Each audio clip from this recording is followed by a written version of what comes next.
Hey everyone, good morning. Lena here and with Insta Minutes, and we are in episode 38, and I am doing something so painful. I'm skipping along all the way into Joshua chapter 23, verse 14. I am skipping some awesome stories, the Jericho story. I know you're stunned. Don't be stunned. Go back and read it. God will use it to encourage you.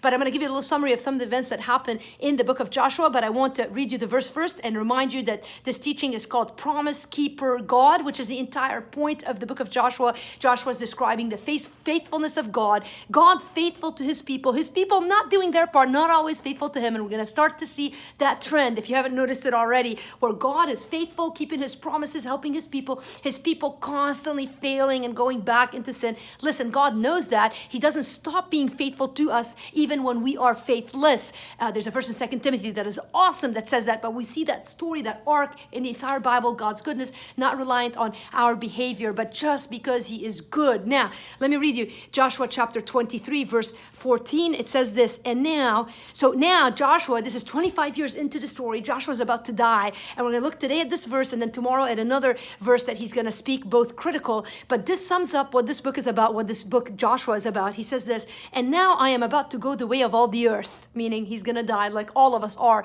That is a sobering reality. Some of you are closer to that today than some others of you are. But regardless, at the end, 100% statistic, we're all going to die. Do you know what will happen to you after you die? Joshua knew, and he says this to the people, now I'm about to go the way of all the earth. And you know in your hearts and souls, all of you, that not one word has failed of all the good things that the Lord your God promised concerning you. All have come to pass for you. Not one of them has failed.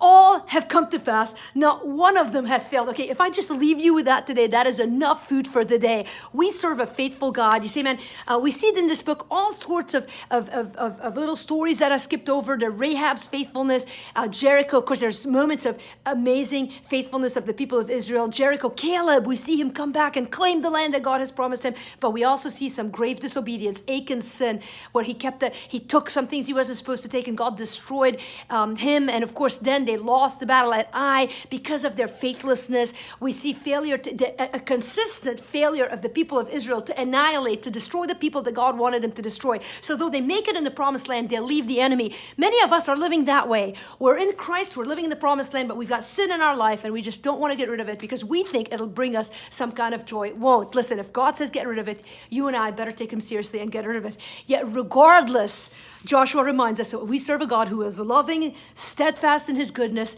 faithful to the end, and not one of the things that he has promised you and me. You sit down today and claim God's promises and hold these verses true. He is that good of a God. Hey, I'll see you again tomorrow. Have an awesome day.